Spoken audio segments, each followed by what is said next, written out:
General Manager of Marine Environment Protection Authority. Dr.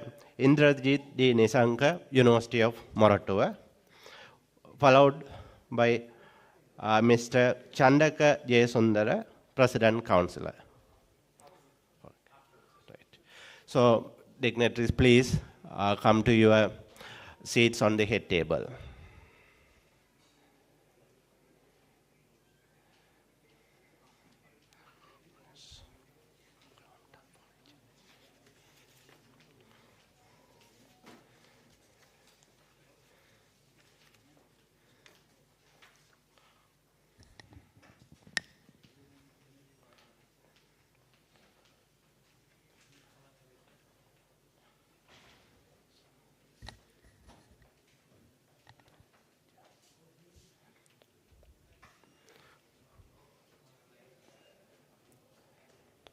For ages, ocean has taken care of us. Now the time comes to save the ocean from the pollution.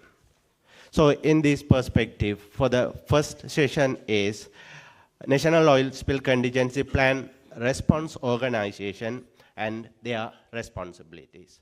So this technical session led by our General Manager, Mr. Jagat Gunasekara. Let me introduce General Manager of Marine Environment Protection Authority. Mr. AJM Gunasekara is General Manager of Marine Environment Protection Authority of Sri Lanka with over 20 years of experience in the oil contingency management. He received his bachelor degree in science at University of Ruhuna, Sri Lanka, and he holds 2 masters in Natural Resources Management and Maritime Affairs from University of Peradeniya, Sri Lanka in 2003, and World Maritime University of Malmö, Sweden in 2011, respectively. He has involved in marine pollution prevention activities and marine pollution-related research more than 20 years, period. He has extensively engaged in ship-based marine pollution, especially oil pollution and ship-generated waste and marine debris. He has also involved in formulation of National Oil Spill Contingency Plan of South Asian region. He has involved management of several oil spill events in Sri Lanka. He has involved in the matters related to International Convention on Ship-Based Pollution, Prevention and Compensation. He has carried out several researches in the field of marine oil pollution and published several papers in the same field. He has also participated several international conferences related to oil spill management. In this perspective, I am pleased to invite Sir for taking the floor on the subject of National Oil Spill Contingency Plan Organization responsibilities. Thank you.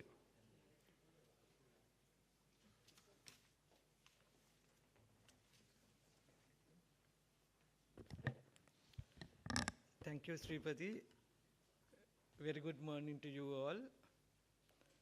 This is the second day. Actually, first day we discussed about National Oil Spill Contingency Plan verification process, notification and verification process, and how we are going to integrate maritime casualty management plan into National Oil Spill Contingency Plan.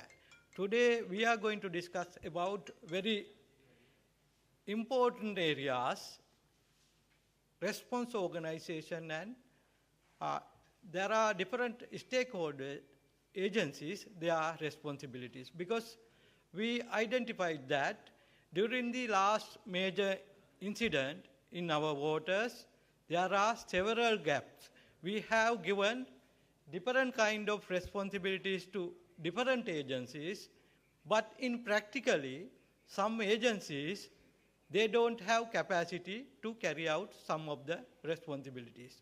Again, we noted that we should have, other than the oil spill, we should integrate HNS part into our contingency plan. Again, we realize that other than earlier stakeholders, there are new stakeholders. We can give some responsibility. With that, we can implement efficient contingency plan. Considering this, today I am going to present about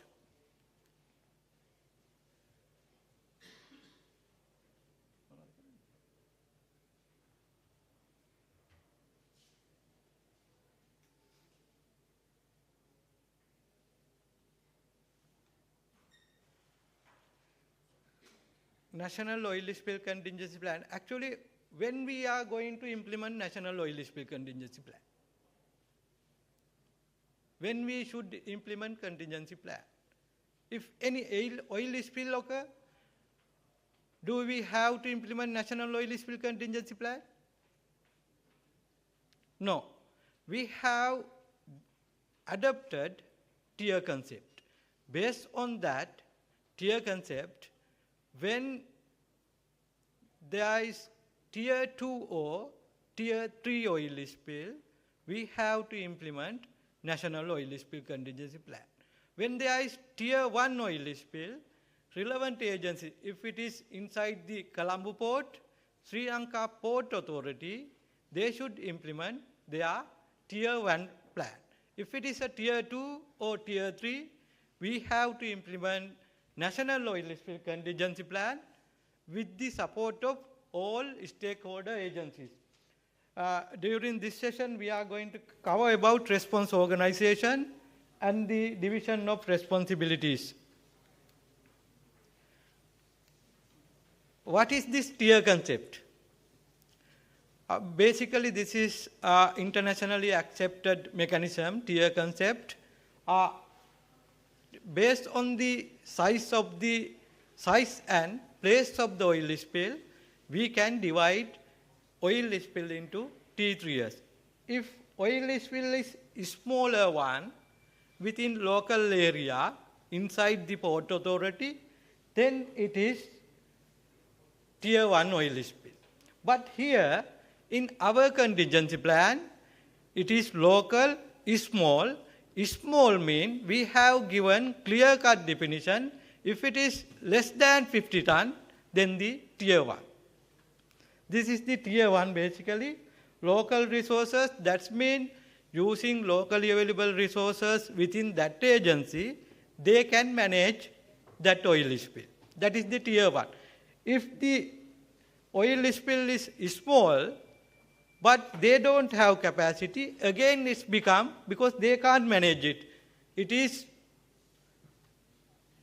a smaller one, but they can't manage. Again we call it, but again it is small, but we call it tier 3 because this relevant agency, they don't have capacity to tackle this oil spill. This is basically tier 1.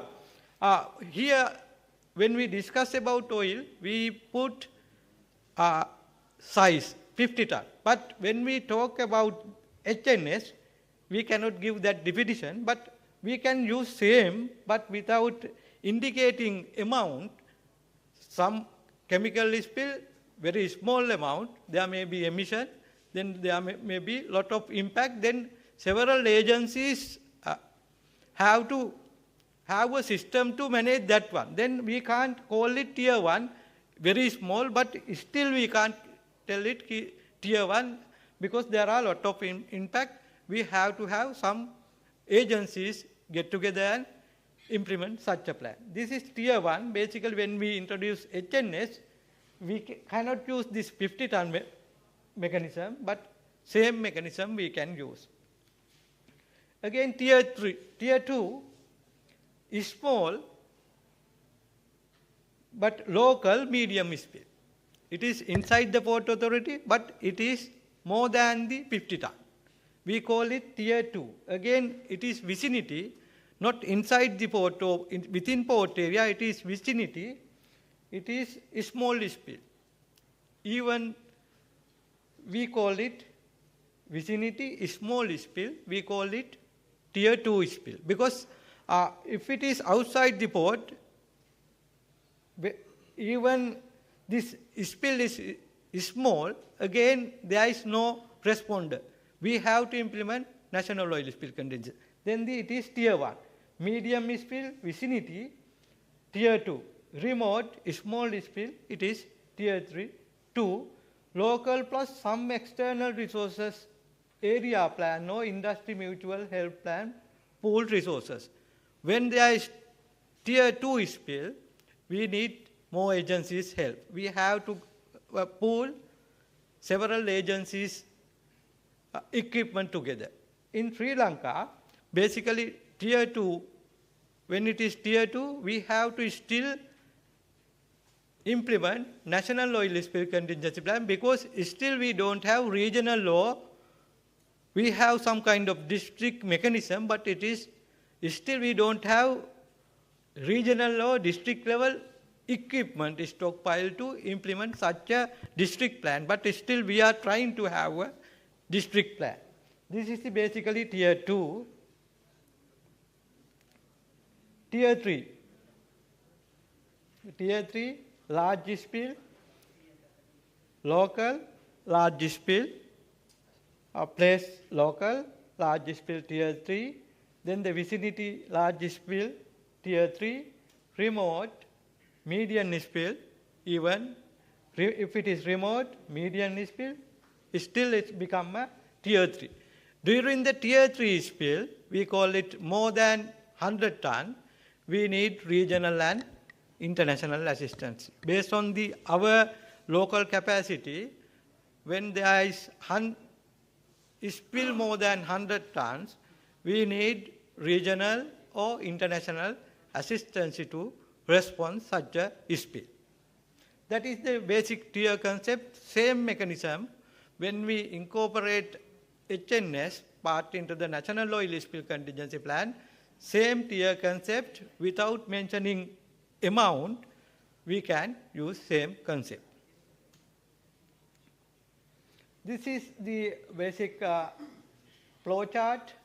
When there is spill, spiller agency or the potential polluter, if it is within the Port Authority area or SPBM area, then relevant agency, SLP or CPC, they have to implement their own contingency plan. Then they should inform if it is beyond their capacity or size is more than the tier 1, then we have to implement national oil spill contingency plan. Otherwise, MIPA will monitor, they will implement their own plan, and we will give necessary advice how to do it. This is the basic mechanism here, tier concept and mechanism here. Then the response organization, this is very important because earlier, 2000 June 30th, we got approval for our first national oil spill contingency plan. Again, we improved our contingency plan using one of the project called INSCOM under the NORAD funding project. Again, we obtained cabinet approval 2004, 5 days before the tsunami, second national oil spill contingency plan. Again, then 2006, there was a oil spill at Koggala. Again, based on the lesson learned, after the tsunami, DMC established Disaster Management Center. There wasn't any responsibilities under the NOSCOP to the DMS. Then, based on that, as per the lesson learned from the Amanatcha incident, we adopted incident command system and we incorporated Disaster Management Center, means it is umbrella organization for the disaster management in Sri Lanka. We incorporated disaster management responsibilities into the contingency plan. Basically, response organization, earlier we adopted separate mechanism, but after the 2006 Amanatcha incident, we adopted incident command management system. This is the first plan in Sri Lanka, still I think only one plan in Sri Lanka, where this incident command system adopted. This is the US system. We basically adapted this system based on that. When there is tier 2 spill, director of NOSCOP MIPA chairman should appoint incident commander. Incident commander, he should appoint incident commander. There is incident management team to help incident commander, planning cell, operation cell, logistic cell, and finance cells. Again, there is media licensing, advisory cell like that. Again, we have adapted this. When there is tier 2 major oil spill, we can go to the Disaster Management Council, then declare as an environmental emergency state. Then we can obtain other agencies, equipment, and all agencies supposed to carry out this entire activity. This is the basic system, but now we realize that during the discussion there are some differences, and we have to again have some improvement into this response organization. Actually, we discussed with Mr. Janak, and he has undergone several training related to the incident command management system. Based on that, we are going to adopt new system. After this workshop, we will change this organization response, adopting new incident command management system. With that, I would like to invite Mr. Janaka, our next speaker. Mr. Sripati, can you introduce Mr. Janaka? Janak Hettiara.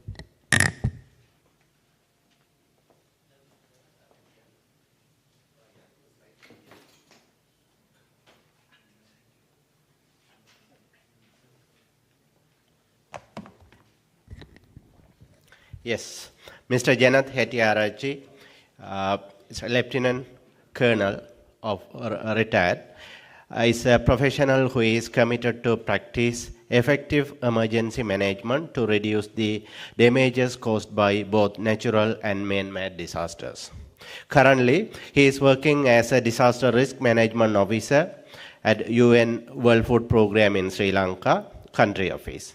With over 15 years of work experience related to disaster risk management with NDMO, ICRC, and the Sri Lanka Red Cross, working closely with national disaster management agencies to improve emergency management system and operation centers. Oil response, planning, multi-hazard contingency planning, conducting simultaneous exercise, promoting civil-military coordination, and incident commanding system. He also specialized in conflict and peace studies and is a national trainer in the incident commanding system. Sir, podium is over to you.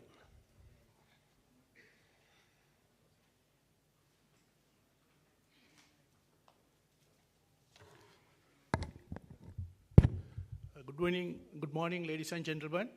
I must thank MIPA for giving this opportunity to host this event, because WFP, as my Deputy Country Director explained yesterday, we believe investing $1 for the preparedness, we can save more than $7 for the relief. Every year we spend some money for the key agencies for improve their preparedness. As a recent example, I can say every year we invest for the MIPA for improve their simulation, conduct their national oil spill simulation. However, we had to, during the Amanasha, Express Pearl incident, we have spent more than, I think, $500,000 for the relief. Only I say the WFP, but other agencies also. So that is why we are having this workshop here in the 5-star hotel and recognizing your local knowledge and giving your leadership and creating this type of a training. Because we would have it in this training in other agency where you don't have this much of facilities. So this is one of our prime responsibility to give the local system, local people ownership. Because it's not we bring other outside peoples, those who don't know our structure, systems, and teach us. So let me start with because as Mr. Jagat very well explained, NOSCOP was enacted before DMC established.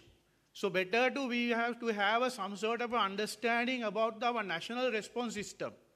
Because oil spill is one of the oil hazard identified in the National Act and this thing. So there are so many hazards, prioritized hazards, and DMC has invested a lot of, and other agencies with the systems. So we have to see how these systems are synergized.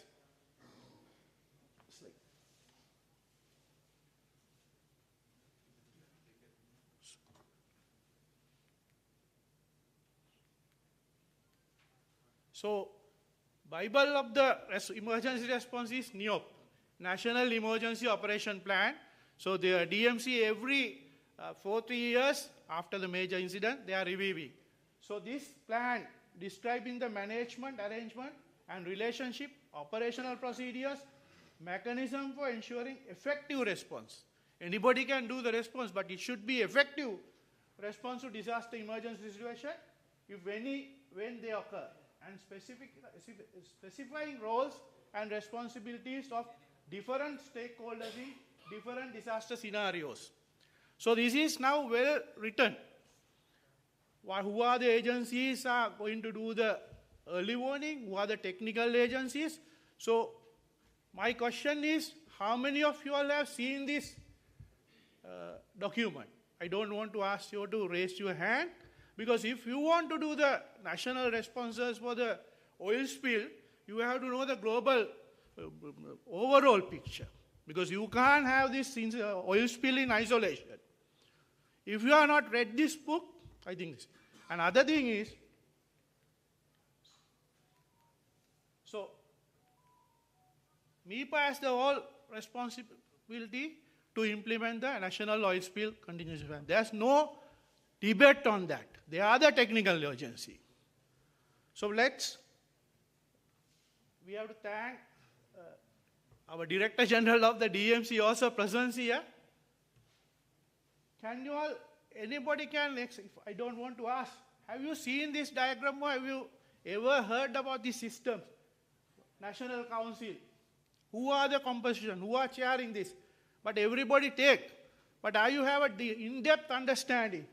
And also the Ministry of Disaster Management, time to time, now it is the Ministry of Defense, and then Disaster Management, and they have a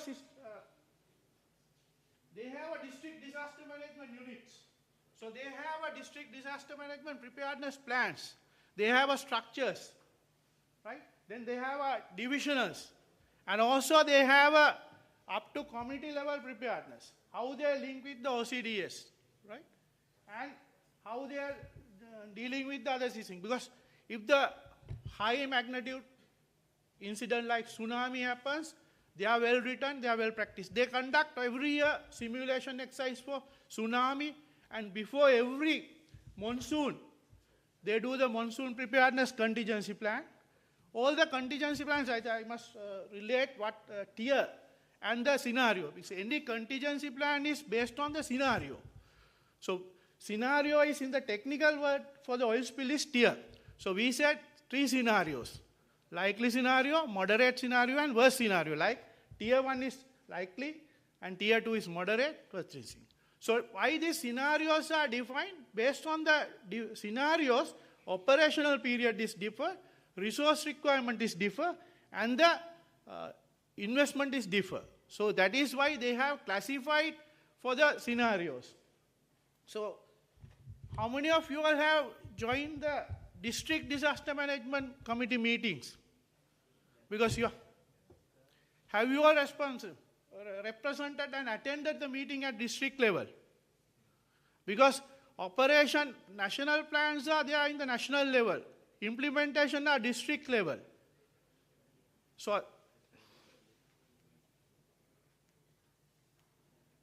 this is my question for the MIPA. I'm working this with the last 17, I think 15 years with the MIPA. Where they are today? They have an act, they have oil spill. It should be, you have to act the HNS contingency plan.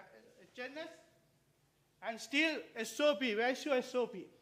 Because without SOP, you can't operationalize any plan. Then, do you have a strategy? Right? Any organization, DMC, every 5 years we develop strategy, plan, because context is changing. Because without your strategy, how can you have the contingency plan? You have to develop your strategy, right? So, because ad hocly we invest workshop and go. Where is your strategy to respond to the tier 1, tier 2, tier 3? How do you improve your response capacities? How do you strengthen your relationship with the international agencies?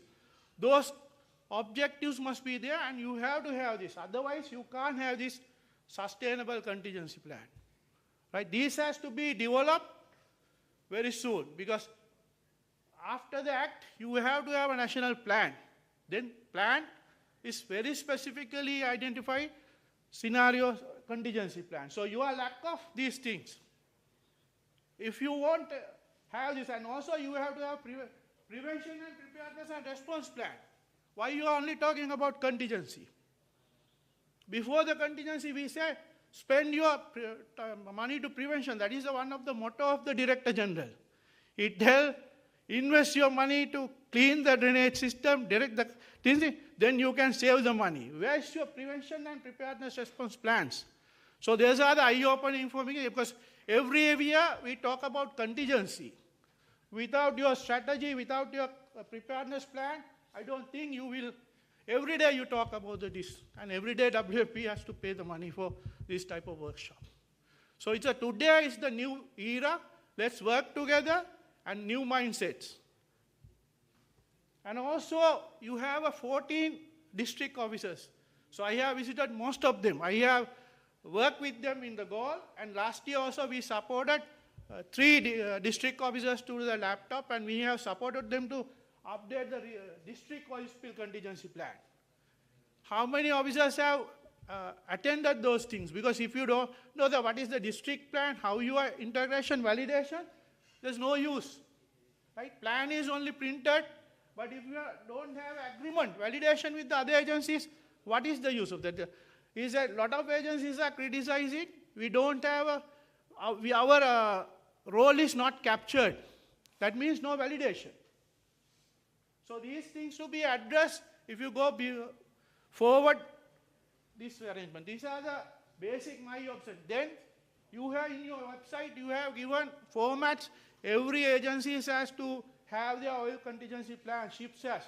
Are you monitoring this? Because Admiral Piazza very correctly brought it out. What is the normal situation of the harbor? And if it is if the high storm comes, what is happening? So are you monitoring this? That is why you have to say you have to have a dedicated your EOC. You will have to have a direct. DMC EOC is different from UIC. If you have a EOC, you will have all these contact lists, divisional things. In case of emergency, you will have a backup to this thing. So are you monitoring this? Because this can be successful national plan if you have these 2 elements ready. If you don't have these 2, this will be a failure. It's like 3 pillars. Your organization and region and national. Without 3 pillars, you can't keep the tank.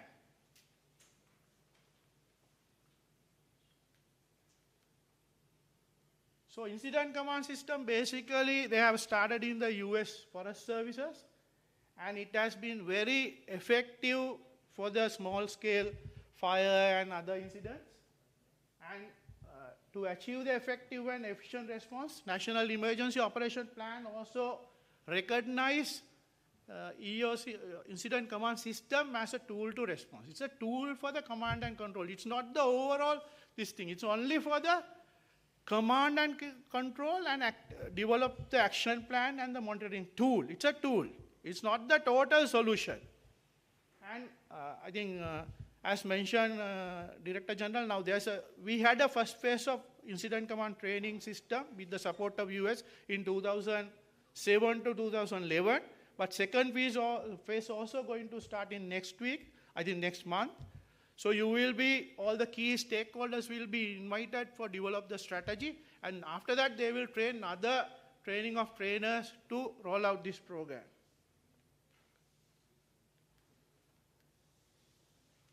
And also, as I mentioned, it's a command and control, coordinate resource and plan and communicate responsive activities, action within the tight framework. Because it's have a operational period and all how identify the who's responsible and this thing. It's a very flexible, it's like a traffic accident. If there's an accident, PC will go, that normal police traffic person will go and try to settle down.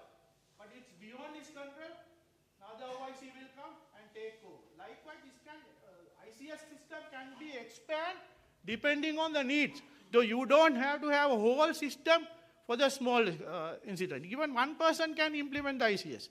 And even second person, this is a very flexible system. We will explain you this. So there are 5 components of the ICS system.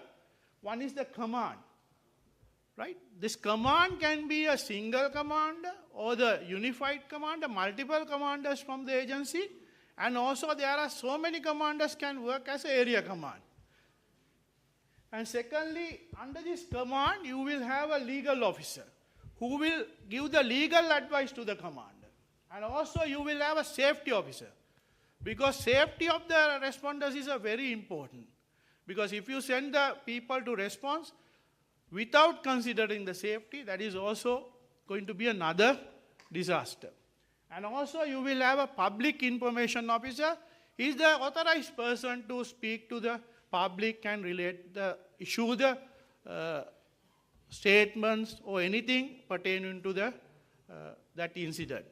Because if everybody was trying to talk and there will be different statements, and also incident commander will be busy all the time, media is calling and asking, sir, mama derana, mata kiyanna mokadda wena tattwaya, tawa tikakin katha kala tawa එක. So that is why incident commander has appointed media officer to handle this media situation. And also you have an external liaison officer who will liaise all the agencies who are coming to take part in this incident command system. And then you have another 4 section. First is operation section, who will handle all the tactical operation based on the incident command, agreed action plan. Then you have a planning section. They are the people who will try to monitor the situation and update, and also logistic and finance. But these, depending on the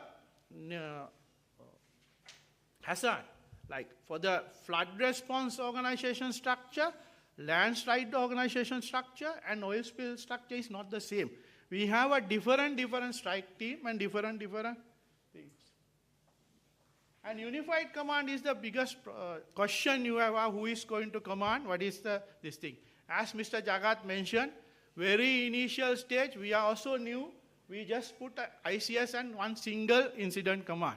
But when you do the research, you will see all the other countries, they have a introduce unified command. They will have an agency, we will explain it later. And these are the responsibilities and functions of the unified command. Provide overall response direction. So then everybody will be responsible. This is, you can't say this is only MIPA, this is Navy, this is Coast Guard, this is CA. And the other golden rule, I am a practitioner for the last 15 years. I have gone to the GN level, to the highest level to work. The golden rule for the humanitarian agencies is do not compete each other. Right? Sometimes we say, if I involve this agency, they will try to get the credit, so let's do a law. No. That is not the human. We all work for the We have our branding, DMC, MIPA, health, but we are working for the humanitarian mission, save the life. So we must not compete each other. We must not have any sort of a misunderstanding about that. Is why this importance of the unified command. Everybody agree, it is everybody's plan. Everybody will agree and take decisions. And also, once you agreed, you will identify the priorities. So yesterday one gentleman said he has asked to immediately put the boons out of the surrounding the express pearl, but what they have not this. That means they have not agreed each other. There must be valid reason to disagree on the agreements. So these are all the mutually agreed objectives. So if all the key agencies like MIPA, DMC, Navy, Coast Guard, and what is the, depending on the pollutant, CA or atomic, if they all agreed, there won't be any conflict or any misunderstanding. That is the beauty of the incident command system. All the multi-agencies can come together, all the heads can sit together, they can examine the situation, they can commonly agree the priorities and strategies. So I think this will answer your question, what is the future command system for the incident commands oil spill contingency plan. I think everybody, if you want to comment, you can comment. Either you will go for single command or unified command. What is your opinion? Jagat, you always voting, who was voting for the single command or the unified command? No voting, okay. What do you say? Single command or unified command? Yeah, I agree. So that will help. Even everybody can be good. But for that command level, that has to be the biggest problem. Our country, when you ask to come to the emergency, some agencies don't send the people who can take the decision. Then no use, right? If that, for the represent this unified command, there must be, responsible officer must represent that thing. Otherwise, when you ask, there will be the certain meeting, they will send the person, and that person will say, if you say, okay, are you agree? I have to go and ask from my sir. That won't help. You have to, for the emergencies, you have to take then and there decisions. So this is what the practical implications also for this. So this is my suggestion. Don't argue with me. This is last night I developed this slide. So in future, right, we will remove incident command, right? We will suggest we will have a unified command.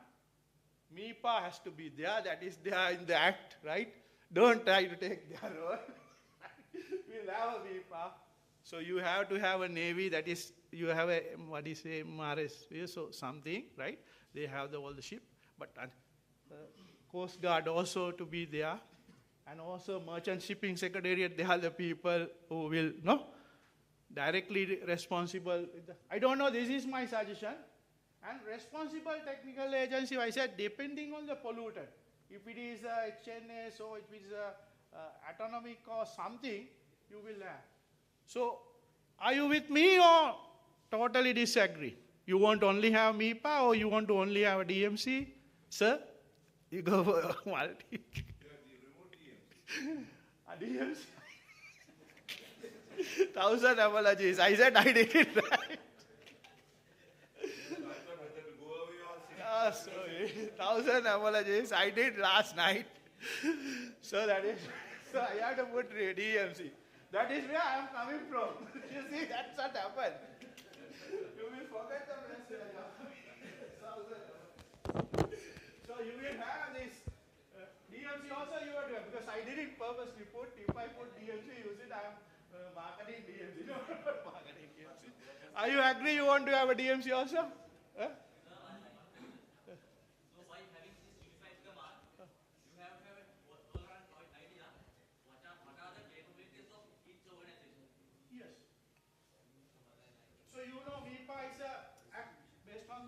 They are mandated. Navy, you have the all sea operation. Coast Guard is a technical agency mandated for the oil spill, but you are growing up, no? Huh?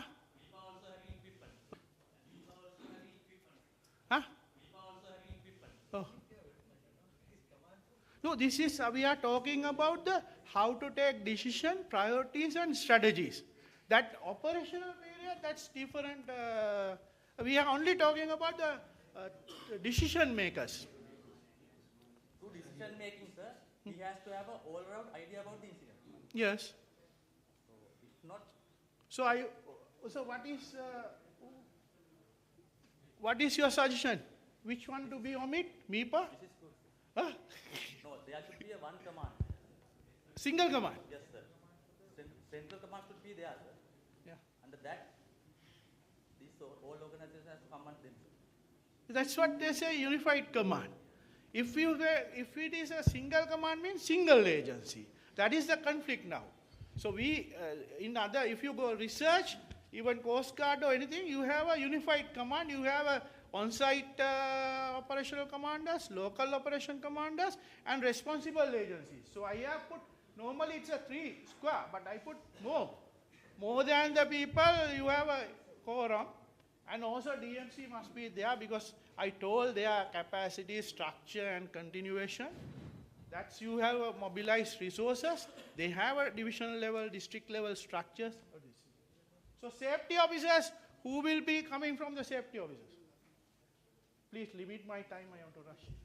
So what is the safety officers? Normally we can say safety, depending on the situation, we will identify fire department officer or the doctor, right?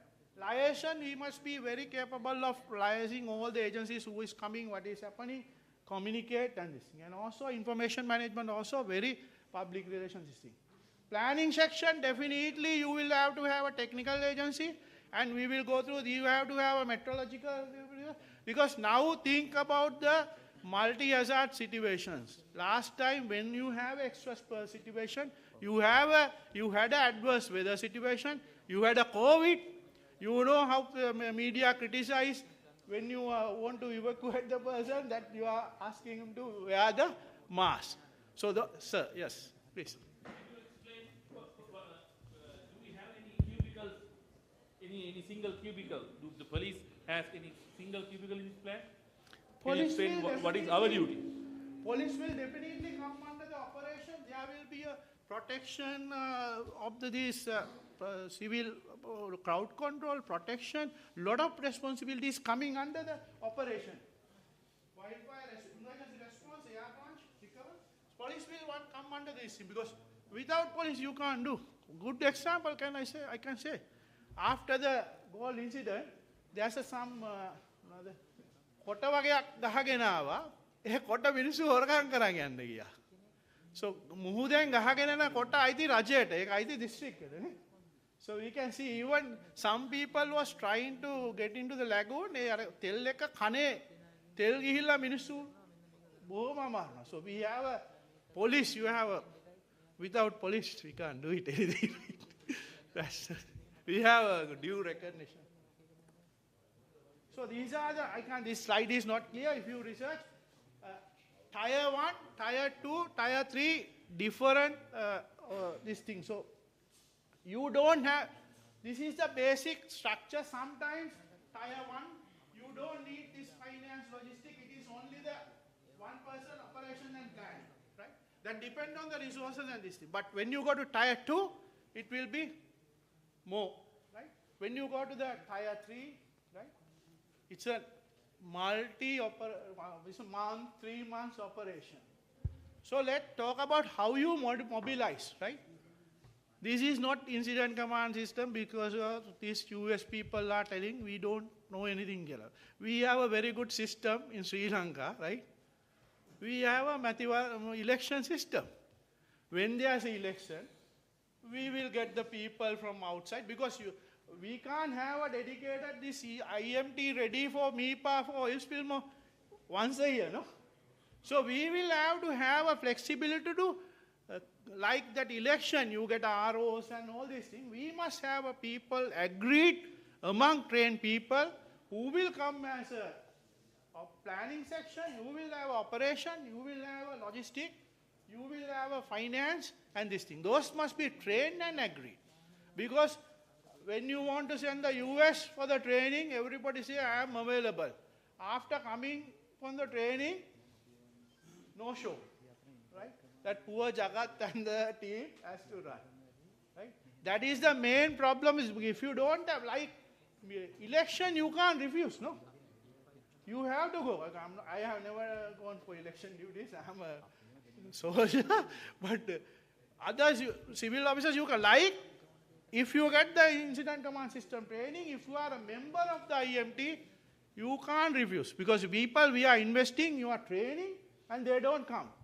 They will only come for this thing. So those are the requirements. That's what I said. Without agreement, we can't continue this contingency plan anymore. Because now we have to be very serious. Stop, because we have learned what is the impact of the express pearl. We have planning to do the annual simulation, no? Because of the COVID, we didn't do.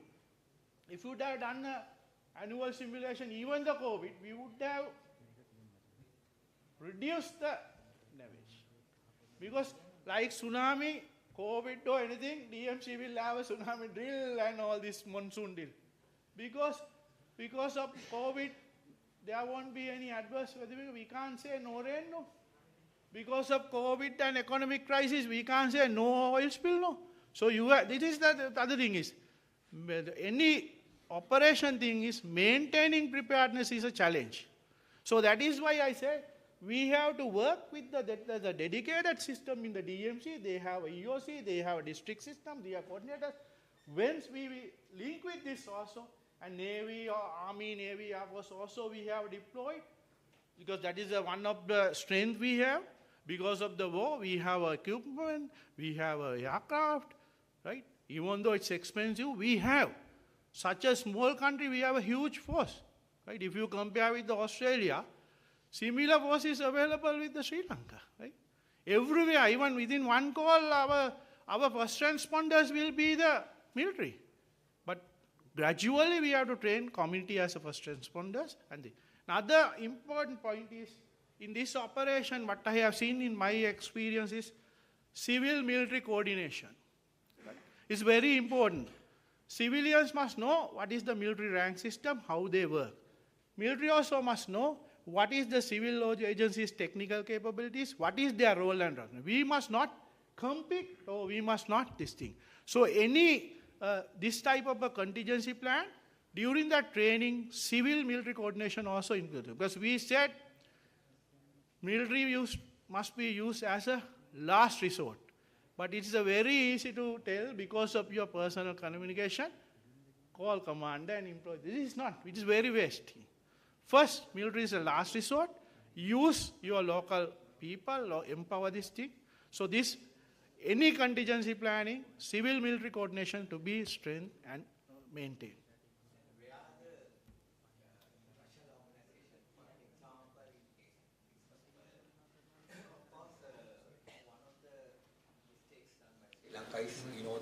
We didn't consult the insurance company immediately.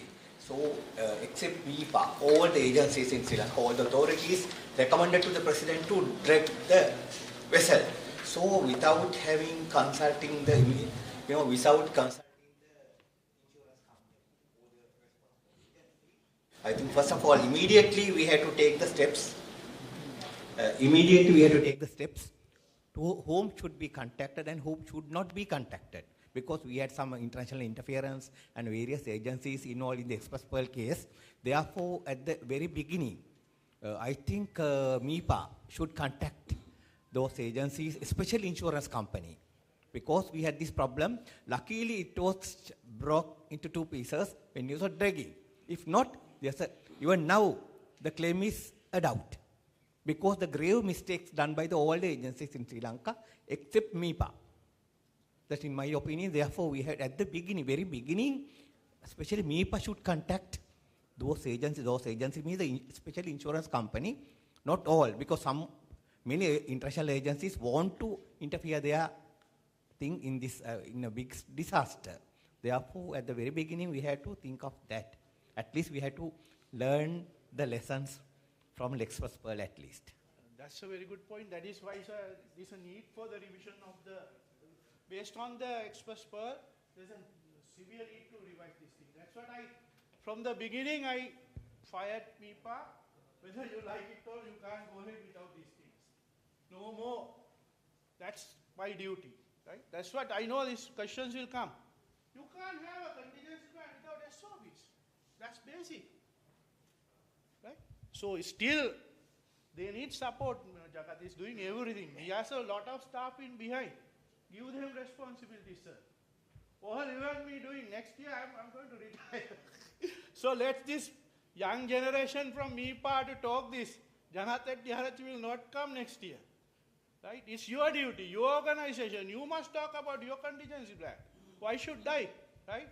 So next year we will hear this incident command system from the MIPA people, not from the Janatat Yarachi. This old man is going to stop this business, right?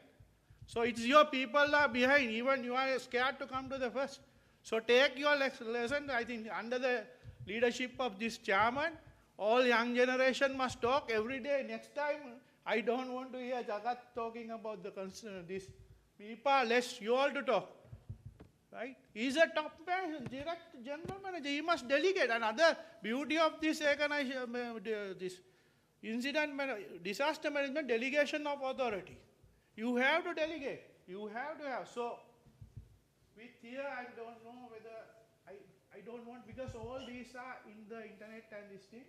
You can search and I will, this not.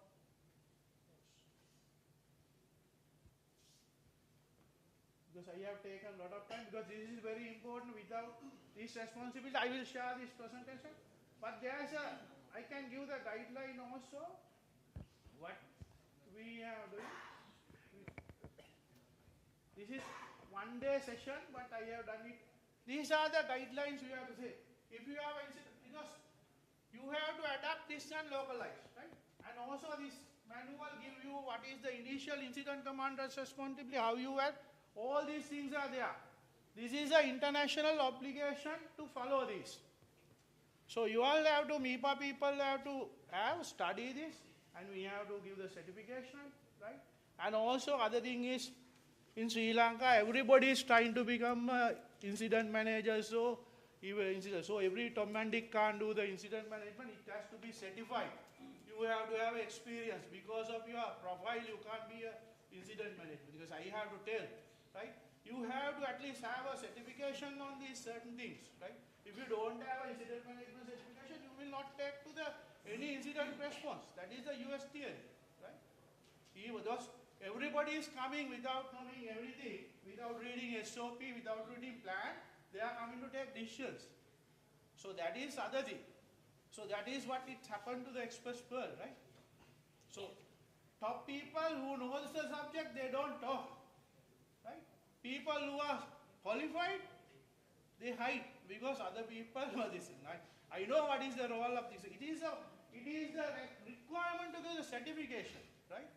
You have MIPA to have to give. If you are coming for the oil spill response contingency plan, you have to undergo this training and certified from us.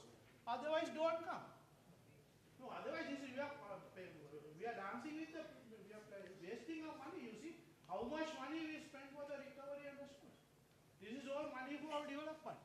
So it's your duty to get certified people to come for these meetings and all these. Because today somebody coming, tomorrow somebody coming, they don't know any idea about national systems, response systems.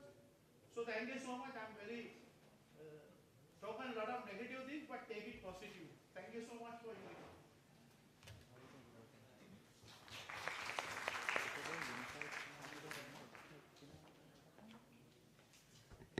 Thank you, Mr. Janakettiarachi. Actually, based on the lesson learned, we have to criticize these deficiencies, then we have to address these issues.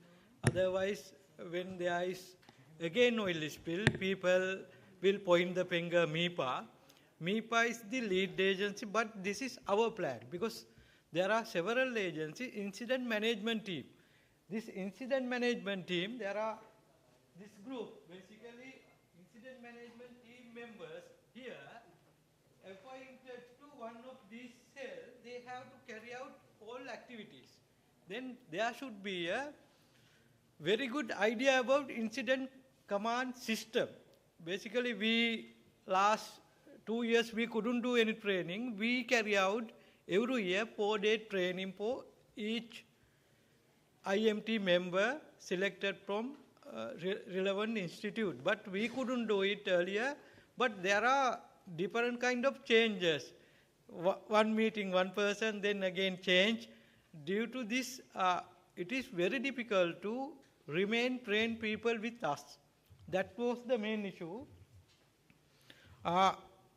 Based on the lesson learned, this response organization, we discussed about this.